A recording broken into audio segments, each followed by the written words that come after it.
Saya akan membacakan satu hadis yang diriwayatkan dari Sayyidina Anas bin Malik dalam kitab Sahih Al-Bukhari tentang 4 dosa besar. Nanti setelah hadis ini saya sampaikan, menjelang waktu sholat sunan isyraq, saya jawab beberapa pertanyaan. Setelah itu kita sholat sunan isyraq masing-masing. Setelah sholat sunan isyraq, kabarnya ada acara makan bersama di rumah masing-masing. Ada? Oh ada. Itu mancing panitia aja. Ada kitab yang selalu dijadikan rujukan umat Islam dalam bidang hadis, Sahih Bukhari. Saking cintanya orang Indonesia dengan Imam Bukhari, maka bisa dihitung di antara kita ini semua pasti punya kawan atau keluarga namanya Bukhari. Paling tidak nama lakinya Pak Bukhari, nama kawannya Pak Bukhari. Saking cintanya nama Bukhari. Apa arti Bukhari itu Pak Ustaz? Bukhari itu artinya orang Bukhara. Nama negaranya Uzbekistan. Jadi kalau di ujung itu huruf ya, itu menunjukkan artinya orang. Misalnya Madinah, ya tambah di ujung. Madani, orang Madinah. Makki, orang Makkah. Pekanbaru, payah juga Pekanbarui. Jadi kalau di ujung itu ada huruf ya, nisbah, itu menunjukkan asal daerah. Ada Imam Masjidil Haram namanya Syekh Ahmad Khatib Al-Minkabawi, berarti Minangkabau. Syekh Muhammad Yasin bin Isa Al-Fadani, berarti orang Padang. Abdul Wahid Al-Indragiri, orang Inhil. Damai Langgengi, Damai Langgeng. Nah, jadi Bukhari itu bukan nama. Bukhari itu artinya orang Bukhara, Uzbekistan, berbatasan dengan Afghanistan, yang mirip-mirip nama negaranya. Afghanistan, Uzbekistan, Tajikistan, Kirgistan, Pakistan. Nah, ini adalah ulama besar. Nama lengkap dia Muhammad bin Ismail bin Ibrahim bin Al-Mughirah bin Bardisbah. Muhammad bin Ismail bin Ibrahim bin Al-Mughirah bin Bardisbah. Kenapa Ustaz hafal cuma sampai Bardisbah? Karena Bardisbah ini atuknya yang kelima, mu'allab Persia masuk Islam. Dia bukan orang Arab. Jadi kalau ada orang mengatakan, saya nih Pak Ustaz tak bisa bahasa Arab, tak paham Quran karena bukan orang Arab. Imam Bukhari pun bukan orang Arab. Tapi ada yang bilang katanya Ustaz Somad orang Arab. Arab cemas, Arab maklum. Jadi Imam Bukhari ini orang Persia, atuknya mu'allab. Lalu kemudian umur 16 tahun dia pergi ke kota Makkah Al-Mukarramah melaksanakan ibadah haji. Lalu kemudian dari kota Makkah dia pergi ke kota Al-Madinah Al-Munawwarah, ziarah ke makam Nabi Muhammad SAW. Ketika sedang ziarah itu, sedang di Madinah, dia bermimpi berjumpa dengan Nabi Muhammad SAW. Ketika dia sedang bermimpi dengan Nabi Muhammad SAW itu, dia bermimpi dia sedang mengkibaskan kipas pengusir lalat. Lalu setelah dia terbangun, tengok kitab takwil, makna mimpinya itu mengkibaskan kipas menghalau lalat, artinya bahwa dia membersihkan ajaran Islam dari hadis-hadis palsu. Karena lalat ini membawa bakteri kotor, najis.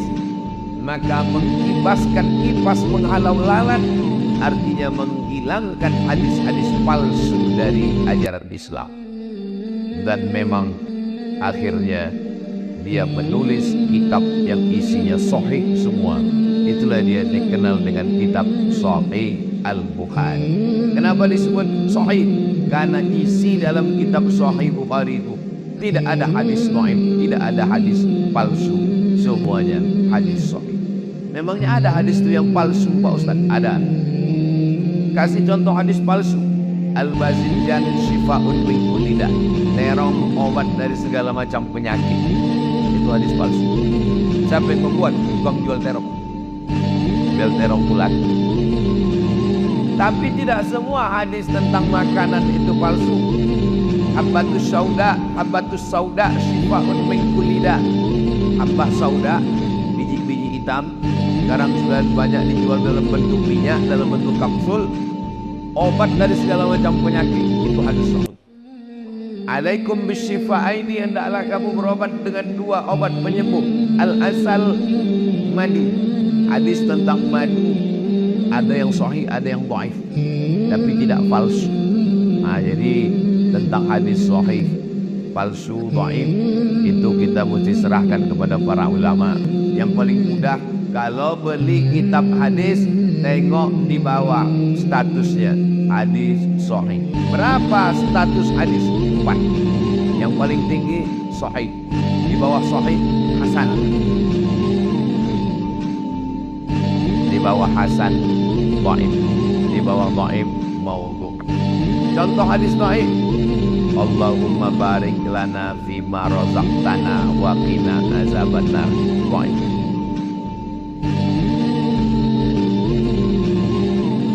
Awaluhu rahmah, awsatuhu maghfirah, akhiruhu itqun minan nar. Dhaif.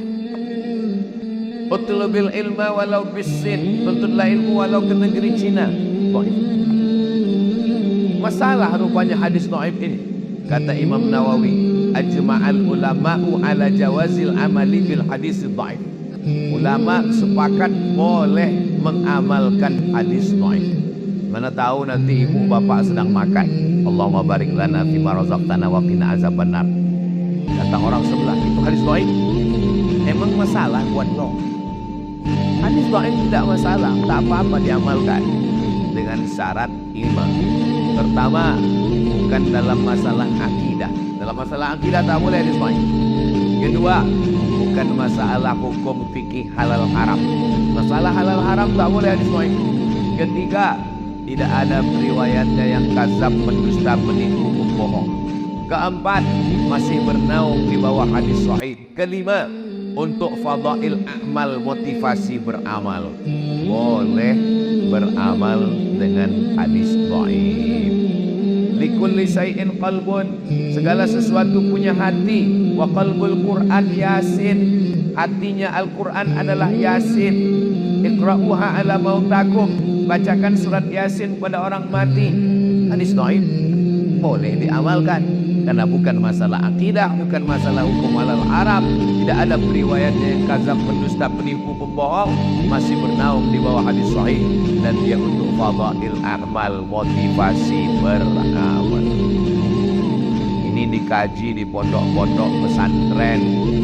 Pondok pesantren yang di antara 2 di Sumatera Barat, namanya Pondok Pesantren Inya Canduang, didirikan oleh ulama besar tamatan Masjidil Haram Syekh Sulaiman Ar-Rasuli.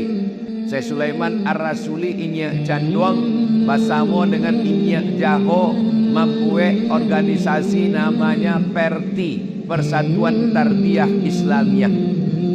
Komisi Fatwa Perti Riau namanya Abdul Somad. Ini orang. Pesantren Inya Canduang itu punya alumni, nama alumninya Abdul Wahid. Ini orang. Jadi beliau di tamat pesantren Inya Canduang, lalu kemudian melanjutkan ke UIN Suska, Fakultas Tarbiyah, lalu kemudian menjadi DPRD Provinsi Riau 2 periode, lalu kemudian DPR RI, dan sekarang balihonya banyak berserak-serak. Asal nampak baliho 3 itu beliau ada saya satu, salah satunya saya. Tadi saya tengok beliau ini tiga, rupanya tiga gambar saya.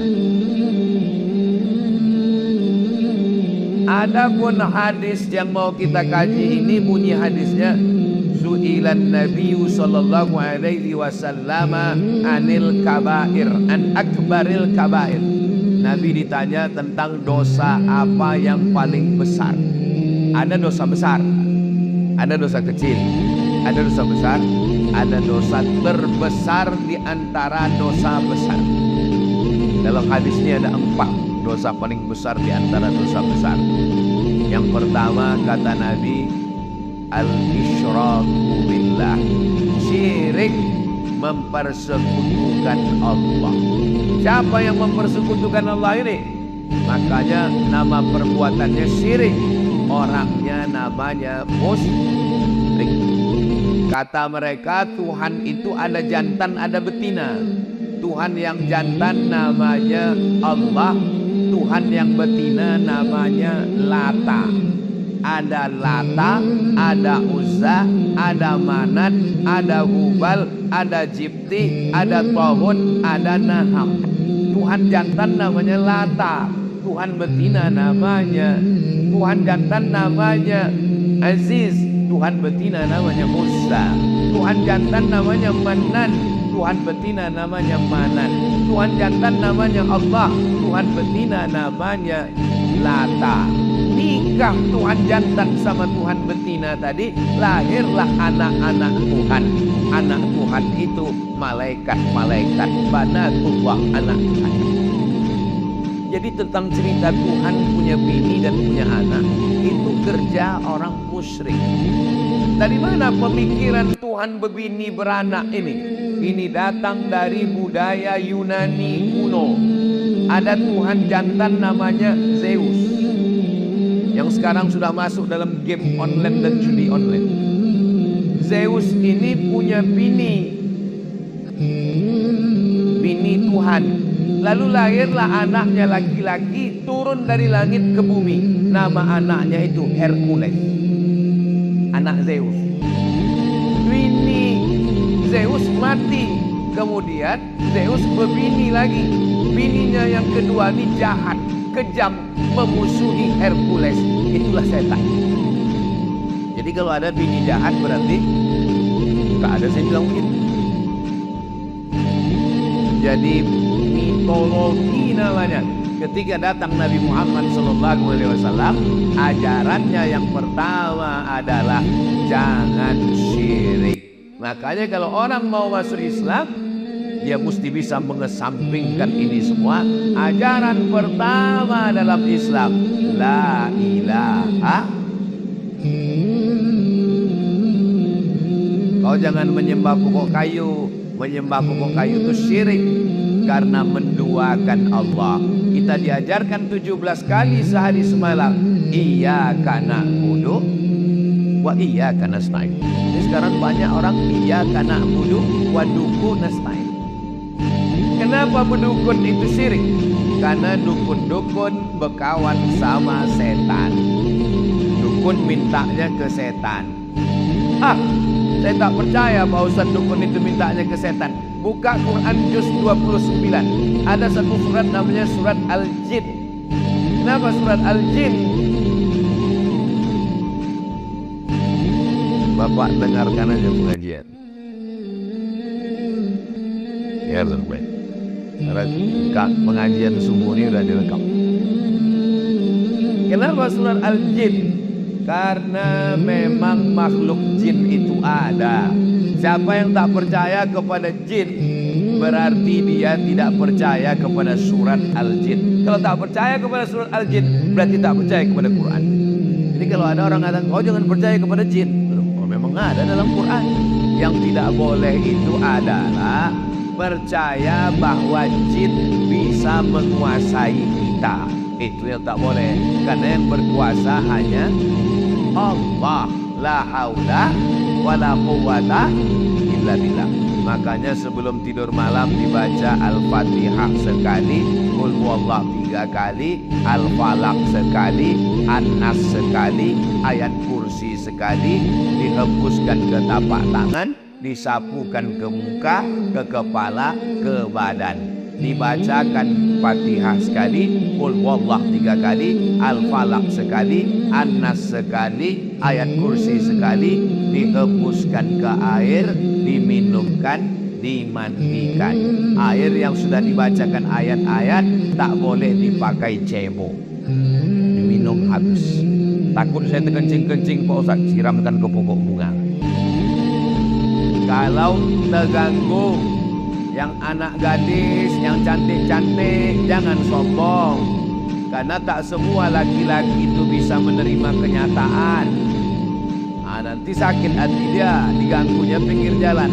Adik, mau tak nikah sama abang? Diam kau kucing kurap. Diambilnya air liur itu, dibawanya ke dukun. Dukun minta ke setan, dibacakannya mantra. Kakang ngobosi mulut kesongkang gigi terkunci. Makan mie ayam, nampak muka jantan tubuh gelombang. Makan bakso, nampak muka dia. Pas mau makan gulai sate, nampak dia. Siang malam terbayang-bayang, makan tak kenyang, tidur tak lelap, kena pelet. Saya di rumah ada juga pelet ikan koi. Maka anak-anak kita diajarkan membaca-baca. Bang Abdul Wahid pun perlu juga ini, tak perlu kita ajari, dia tamat pesantren, membaca-baca. Kenapa? Tidak semua orang niat baik, dukun, santet, jin, setan, segala macam. Saya jadi Dewan Juri Musabaqah Tilawatil Quran Kabupaten Indragiri Hulu di Pematang Rembang. Pagi-pagi pergi saya mau sarapan. Pas mau sarapan dipanggil orang, Ustaz Somad, Ustaz Somad. Ada apa? Saya bilang, tolong Pak Ustadz, ini diganggu jin. Rupanya ada anak gadis perempuan, matanya orang itu rupanya udah membacakan ayat kursi, jinnya tak keluar. Suruh orang itu saya membaca, tak mungkin saya nolak. Masa LCMA nolak? Gengsi lah. Sebetulnya saya tak pernah meruqyah, tapi karena di ruqyah. Orang itu kenapa jinnya tak keluar? Dibacanya pelan. Allahu la ilaha illa huwal hayyul qayyum. Mana mau dia keluar? Pas disuruh saya bacakan. Karena perempuan tak boleh kita pegang kepalanya. Kalau ada nanti orang ruqyah bilang, ini mesti dipegang, ini jinnya kuat ini, itu hantu dia tuh. Baca ke telinga sebelah kanan dari jarak jauh. Allahu la ilaha illa. Sadar dia. Entah jin itu takut, entah terlalu kuat, Allahu a'lam. Sehat dia. Alhamdulillah. Sejak itu takut saya. Sejak itu kalau ada orang kerasukan diganggu jin, saya kasih nomor kawan saya. Hubungi nomor ini. Satu hari salah nomor, rupanya nomor BNN, Badan Narkotika Nasional. Bapak Ibu yang dimuliakan. Tapi tidak semua orang itu kena gangguan jin. Ini kadang banyak jamaah ini mengadu ke saya, Ustaz Somad tolong bacakan air Pak Ustaz, laki saya ini malas sembahyang. Ustaz Somad tolong bacakan air Ustaz, laki saya ini selingkuh. Lama-lama saya mikir, kenapa semua salah jin? Pas kita bacakan air, ayat kursi diminumnya, tak ada reaksi. Memang dia tidak diganggu jin, laki kau gatal. Sikit-sikit salah jin, sikit-sikit salah jin. Karena kita kasihan dulu sama jin. Nanti lama-lama keluar KPJ, Komisi Perlindungan Jin. Saking banyaknya jin yang teraniaya. Bahkan jin pun udah banyak yang pensiun. Kata jin, aku udah tak menggoda manusia lagi. Lebih parah pula orang itu dari aku lagi, kata dia. Bapak Ibu yang dimuliakan Allah, dibawalah Ustadz Ruqyah ke rumah sakit. Sampai di rumah sakit, dibaca Ustaz nilai ayat kursi. Allahu la ilaha illa huwal hayyul qayyum. Diludahinya Ustaz. Apa kata dia? Sesama jin dilarang saling mengusir. Rupanya mullah yang membaca itu 11-12 sama yang dibaca. Jadi kata orang kampung kita, ini bukan masalah pistolnya, tapi masalah orangnya. Kalau bahasa kampungnya, man behind the gun. Orangnya. Imam Ahmad bin Hanbal, Imam Hambali, tidak ada membacakan ayat kursi. Sakitlah adik raja di Baghdad, Irak. Sakit adik raja, diminta doa. Imam Ahmad bin Hanbal suruh datang ke istana. Kata Imam Ahmad bin Hanbal, aku tak perlulah datang ke istana. Lalu kemudian dikasihnya terompah kayu. Kita kalau bisa di toilet itu kasih terompah kayu. Kenapa di toilet terompah kayu? Supaya kaki tak kena najis.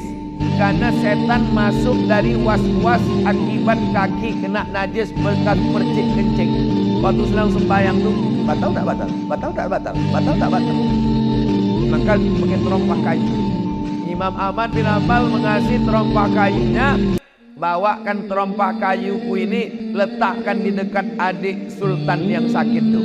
Diletakkan terompah kayu Imam Ahmad bin Hanbal, sehat. Tak perlu baca-bacakan ayat. Terompah kayu letakkan sehat. Hari berganti, musim berubah, pekan berubah, bulan berubah tahun, tiba-tiba kumat adik raja itu balik. Rupanya hari dia kumat itu, Imam Ahmad bin Hanbal meninggal dunia. Dibawakan orang tuh terompah kayu. Ini terompah kayu. Kata jin tuh, aku bukan takut sama terompah kayunya, tapi aku takut sama yang punya terompah kayu. Dan yang punya terompah kayu sudah mati. Jadi rupanya kalau kuat iman kita, belum lagi kita bacakan ayat itu, setan lu sudah lagi digak-gugak, lintang-gugak langgang. Kalau menengok dari jamaah subuh Masjid Syuhada ini nampaknya orang-orang yang ditakuti setan semuanya. Tapi nggak tahu juga lah ya. Mudah-mudahan kita selamat dari syirik, insya Allah. Amin. Jangan katakan orang kafir musyrik Makkah itu tidak beribadah. Orang Makkah musyrik Abu Jahal, Abu Lahab rajin beribadah. Waktu Nabi membersihkan Masjidil Haram, berapa jumlah Tuhan?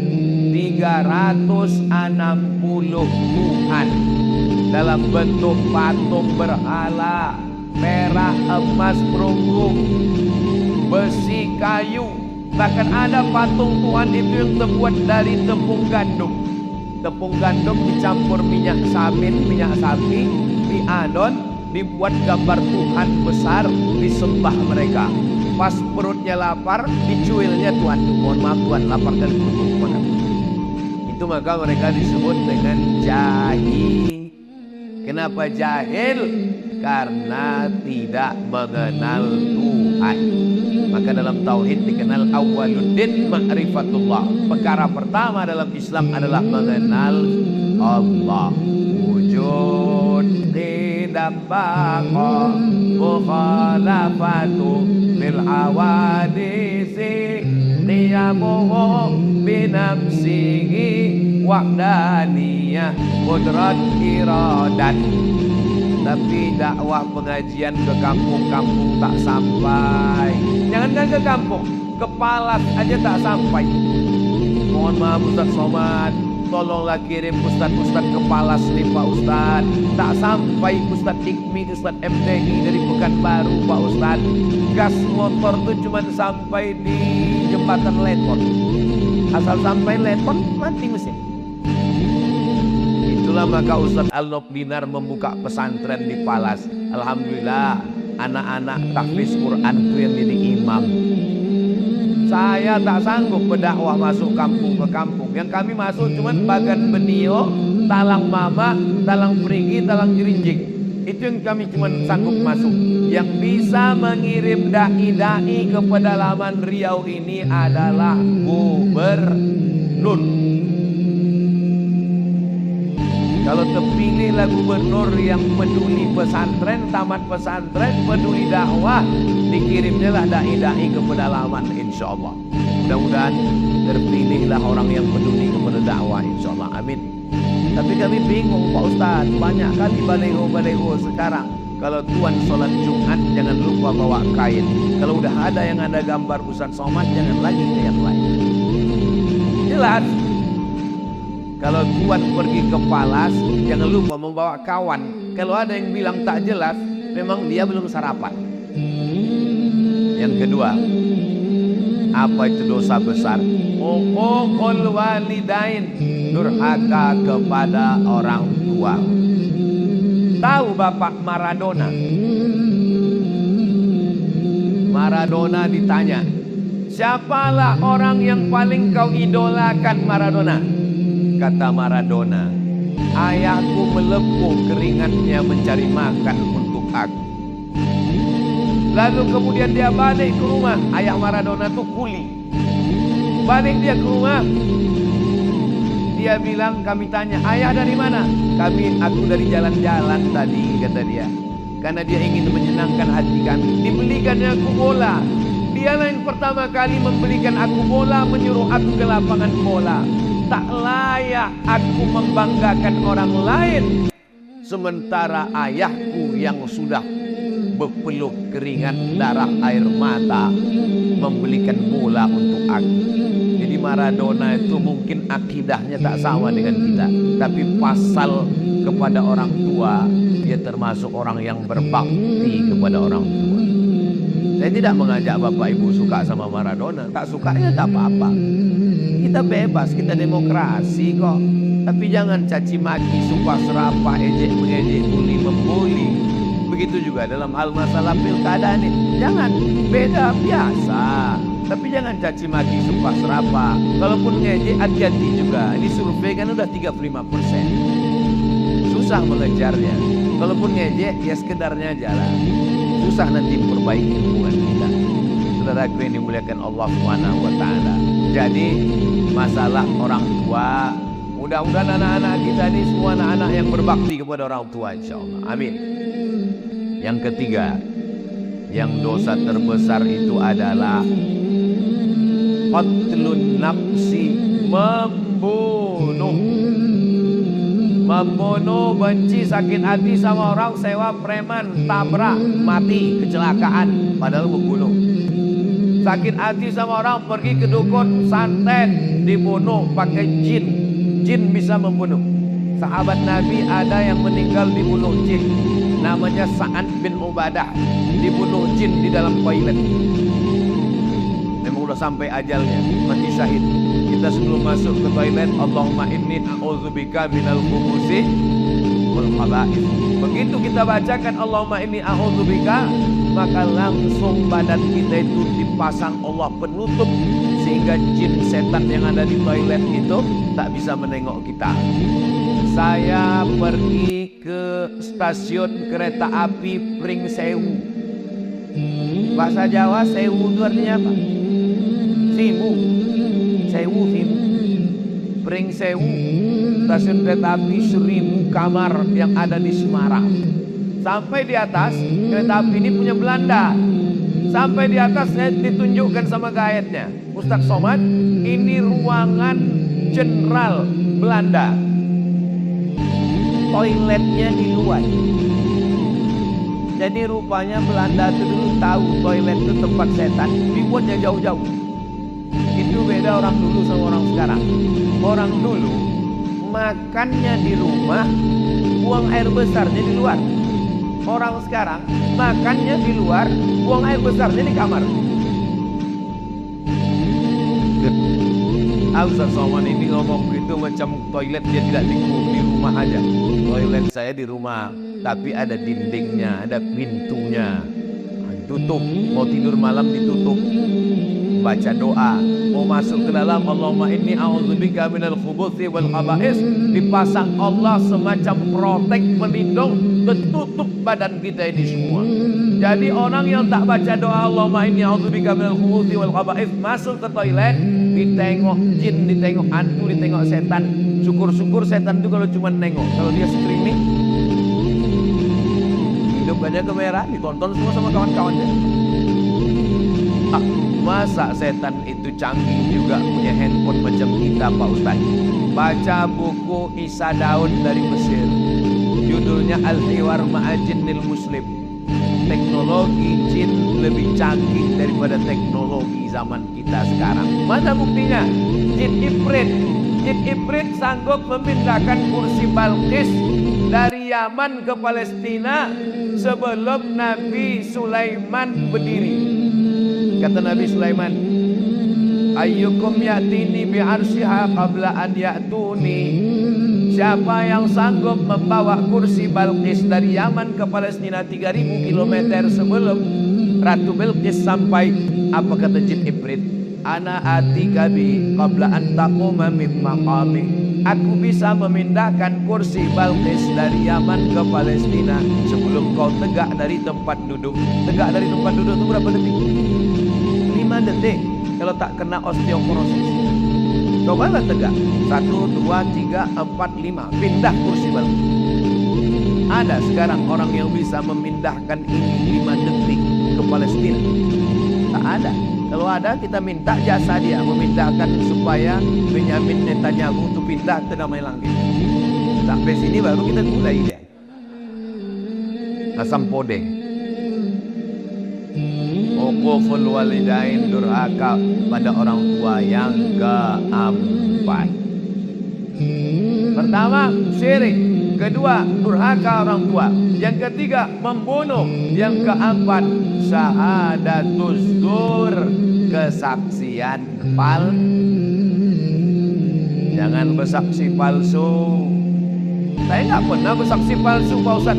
Orang kalau sudah disebut saksi palsu, bayangan dia di pengadilan, ditanya hakim, apakah saudara melihat peristiwa ini? Saya melihat Pak Hakim, padahal dia tak menengok.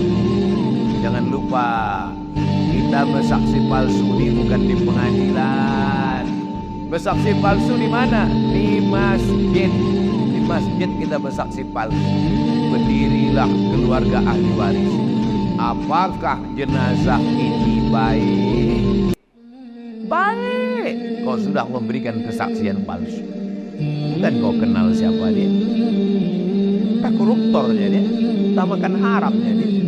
Saya kalau ditanya jamaah, dan saya belum pernah seumur-umur menjebak jamaah. Saya kalau ditanya orang, apakah jenazah ini baik? Aku tak tahu. Mana kita tahu? Tapi kalau orang itu baik, memang saya bersaksi. Beberapa jenazah saya tulis di Instagram. Aku bersaksi orang ini baik. Kita bersaksi. Ada hadisnya tentang bersaksi jenazah ini, ada hadis sahihnya. Lewat jenazah. Waktu lewat jenazah, orang memuji, dia orang baik, dia orang baik, dia orang baik. Apa kata Nabi? Antum syuhada'ullahu 'alal ard, kalian saksi-saksi Allah di atas muka bumi. Wajib dia masuk surga. Tapi saksinya tidak direkayasa. Kapan kita bersaksi palsu? Waktu acara akad nikah. Aku nikahkan engkau dengan anakku dengan mahar sebentuk cincin emas tunai. Sah? Sah. Padahal tidak sah. Kenapa? Karena itu bukan anak dia. Bukan anak dia itu. Kok tahu Ustaz bukan anak dia? Nikahnya Januari, lahirnya Mei. Mana ada hamil 5 bulan? 9 bulan 10 hari baru lahir. Kenapa pula nikah Januari, lahir Mei? Pasti tanya, berapa bulan lahir? 5 bulan. Kok cepat kan? Ini edisi minimalis. Mana bisa? Itu bukan anak kamu. Ini sudah tes DNA ke Singapura, Pak Ustaz. Darahnya sama. DNA tak laku dalam nasab, Wak. Nasab dalam Islam itu bukan pakai DNA. Tapi itulah jelas itu memang, maaf cakap, memang benih dia. Tak ada laki-laki lain. Kenapa tak diakui? Di mana kesalahan dia? Kesalahan dia satu, mencoblos sebelum hari H. Kertas yang dicoblos sebelum tanggal 27 November tidak diakui KPU. Jelas? Apanya yang jelas ini? Jelas nasab tadi tak diakui karena dia sudah ada sebelum akad nikah. Jangan nikahkan anak yang hamil. malu. Dulu di Pinang tak dikasih, datang orang Minang baik-baik tak dikasih. Muncul niat jahatnya, tanam Pinang rapat-rapat supaya puyuh tak dapat lari. Sudah Pinang tak dapat-dapat, aku bawa ke hotel, ku hamili, kata dia. Nauzubillah. Banyak orang tua sekarang lebih mau makan di daun daripada makan di pinggan. Di Pinang tak mau mencari menantu kaya, mau mencari menantu hebat. Sudah hamil baru tahu rasa, barulah dinikahkan. Itu nikahnya menurut mazhab Syafi'i sah, nikahnya sah. Yang jadi masalah setelah lahir anak. Lahir anak tak boleh dipinkan ke dia, karena itu bukan anak dia. Lahir anak, mati si bapak, anak ini tak dapat hak waris karena mereka tak ada hubungan nasab. Lahir anak laki-laki, setelah itu lahir adiknya perempuan. Ini si abang anak pertama ini tak bisa jadi wali bagi adiknya, karena mereka dianggap saudara seamak, bukan saudara seayah. Meninggal tak dapat warisan. Menikah, kebetulan anak hasil coblos sebelum hari H tadi, anak itu perempuan 25 tahun umurnya, cantik, dipinang orang. Tak bisa kau walikan, Pak. Itu bukan anakmu. Lalu walinya siapa kalau dia mau nikah nanti? Fasultanu waliyun man la waliyalaha. Walinya adalah wali hakim, Pakku. Gak enak lah Pak Ustadz, saya dulu kenapa ya? Gak enak lah Pak Ustadz, saya kan bapaknya. Gimana cara saya menolak? Mesti kuajari juga cara menolak. Pura-pura mencret, kalau sakit perut gak bisa. Kalau ditanya Pak Kua, mohon maaf Pak Kua, aku tak bisa mewalikan ini. Pak Kua tahu gak? Iyalah, bukan bapak aja, memang udah begitu, udah kebanyakan sekarang. Jaga anak-anak kita Pak, jaga anak-anak kita. Saya ini lemah penceramah Ustadz. Yang bisa menjaga itu adalah pemimpin yang bisa memasukkan pendidikan agama ke sekolah umum, merendahkan biaya pendidikan pondok pesantren. Ustadz Al-Nobni pimpinan pesantren Nurul Azhar Palas, 1 tahun 25 orang gratis. 25 orang, sekarang 100 orang gratis, laki-laki di Palas. Saya di Ma'had Az-Zahra, Limba Panjang perempuan, setahun gratis 25, setahun cuman 100 orang yang sanggup kami gratis. Jadi Ustaz Somad menggratiskan santri di Limba Panjang 100 gratis, yang lain bayar. Dari mana Ustaz bisa dapat duit 100 itu? YouTube. Jadi kalau ada orang memfitnah saya, sakit hati saya. Itu Somad itu beli mobil juga di YouTube tuh. Itu maka bunyi knalpotnya tuk tak. Semua duit YouTube itu untuk makan santri, gaji guru, beli beras, beli gulai, beli ikan, bayar listrik, bayar lampu. Tidak pernah duit YouTube ini masuk ke rekening saya. Masuk semuanya. Ustaz ku tengok keliling kemana-mana dengan Bang Abdul Wahid. Kenapa Ustaz berkeliling? Apa salahnya sesama Abdul saling tolong-menolong? Ini jangan-jangan Ustaz dapat duit banyak ini Pak Ustaz. Tanya Ustaz Al-Noh. Kita punya program 20 jam. Hari Sabtu, hari Jumat Sabtu. Jumat Sabtu bulan Oktober, Jumat Sabtu bulan November. Semua duit yang masuk diserahkan untuk makan santri, gaji guru. Ini perlu saya jelaskan di tempat yang suci ini, supaya apa? Jangan ada dusta di antara kita. Bapak Ibu yang dimuliakan Allah, jelas? Rasanya jelas. Tak terasa waktu ini berlalu. Sudah habis waktu sholat sunat isyraq masuk. Padahal tadi saya bilang jawab pertanyaan. Rupanya kalau kita ceramah di tempat orang yang hatinya bersih itu, tak terasa waktu itu berlalu. Saya pernah ceramah di tempat orang yang hatinya suntuk, lama kali terasa tahu. Kapan itu Pak Ustaz? Waktu acara buka bersama. Oh gini loh orang tuh. Selesai tausiah, mohon maaf Pak Ustaz, saya mohon maaf Bapak Ibu, saya tadi waktu tausiah itu lama kali saya rasa, saya bilang. Kata jamaah itu kami yang mendengar lebih lama lagi Pak Ustaz. Saya jawab dulu ini dulu, habis saya jawab baru kita sholat sunat isyraq 2 rakaat. Saya seorang muslimah sudah tak muda lagi, usia 35 tahun. Masalah umur ini bukan masalah angka, Besti. Umur ini masalah rasa. Saya ini rasanya sekarang rasa 27 aja. Beberapa bulan yang lalu datang seorang laki-laki berusia 28 tahun ingin menjalani hubungan serius dengan saya. Kalau memang dia serius, jangan cuma berani bawa mawar, tapi berani bawa makar. Saya selidiki laki tersebut, ternyata pekerjaannya seorang pembeli berondolan sawit. Mantap. Dan dia mau sholat tapi belum 5 waktu. Tambah. Kemudian pas hari Jumat beliau saya WA di waktu sholat Jumat, dan dia menjawab WA saya, dan kita chattingan sepanjang waktu sholat Jumat. Jangan terima lagi. Sedang Tuhan aja dia khianati, apalagi kamu. Dan saya menolak beliau dengan alasan perbedaan usia yang jauh. Masalah umur tak masalah. Nabi Muhammad dengan Khadijah jauh 15 tahun, tak apa-apa. Dalam hati saya karena pekerjaan beliau yang saya ragu kehalalannya. Yang jadi pertanyaan, ini curhat banyak kali nih. Apa pekerjaan sebagai pembeli berondol itu halal? Jual belinya sah, pekerjaannya halal, selama tidak ada unsur tipu, tidak ada unsur kazib bohong, tidak ada unsur zulm aniaya, maka jual beli berondol sah. Apakah saya salah mendosa karena telah menolak sinyal jodoh dari Allah di usia saya? Istikharah. Masalah dia tak sembahyang Jumat, udah kena pancing sekali kasih tahu. Bang, kemarin kita chatting hari Jumat tuh, kenapa kau chatting terus? Berarti kau tak sembahyang Jumat. Dek, sebetulnya abang musafir. Oh, tak boleh kita sembarang tuduh. Mudah-mudahan dia sholat. Kalau dia mau, bagus, terima dia dengan baik. Mudah-mudahan jadi keluarga yang sakinah mawaddah warahmah, insyaallah. Amin ya rabbal. Hah? Mana? Makin kecil tulisannya, Ustaz. Anak saya mondok di Mojokerto. Dari tahun kemarin kelas 1 SMP. Dari pertama masuk anak sudah diganggu oleh jin.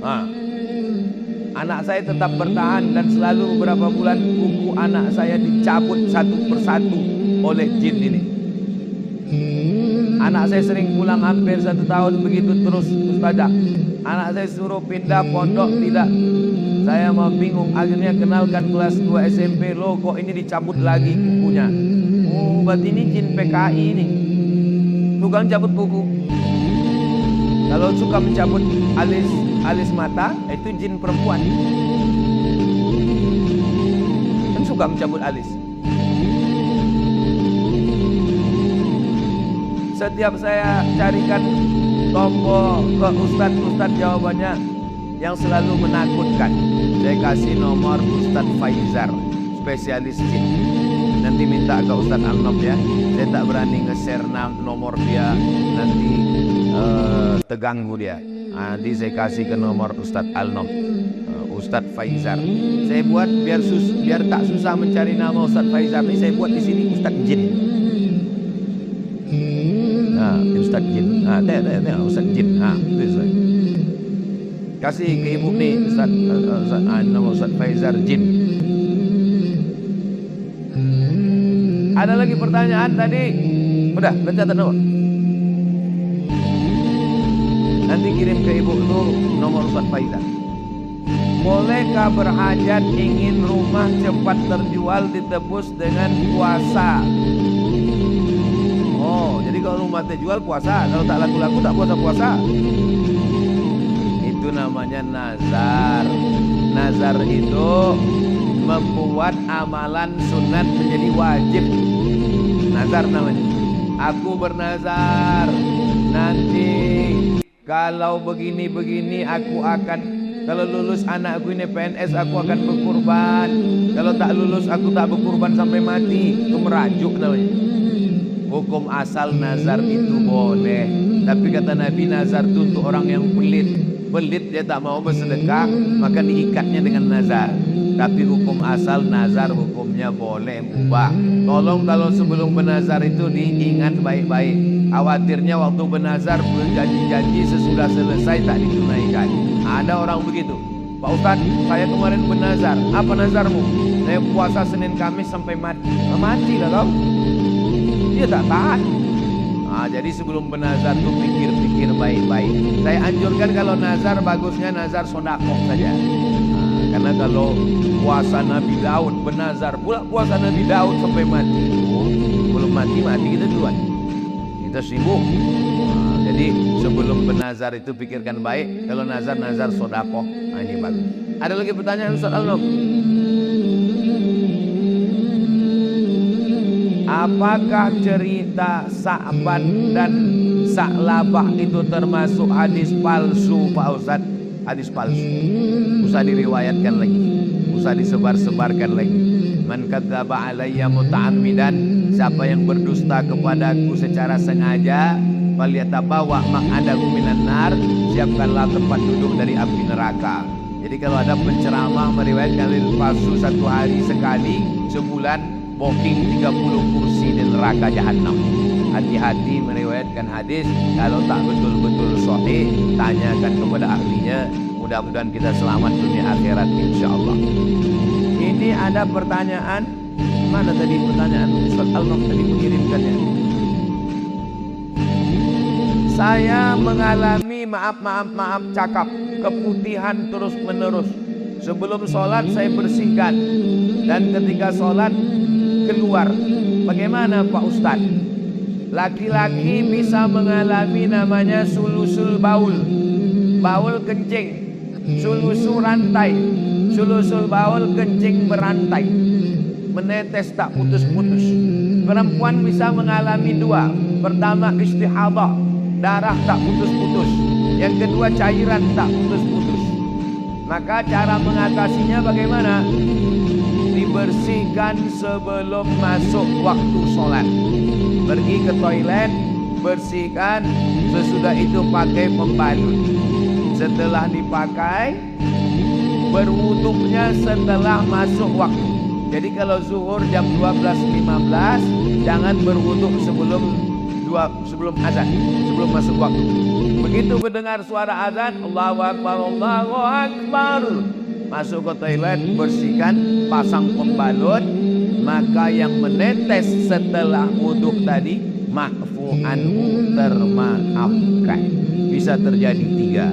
Pertama, sulusul baul, kencing tak putus. Kedua, istihadah, darah tak putus. Ketiga, cairan yang tak putus keluar. Khurujus syai'i anis sabilain, keluar sesuatu dari dua jalur. Dari kubul bagian depan, dubur bagian belakang.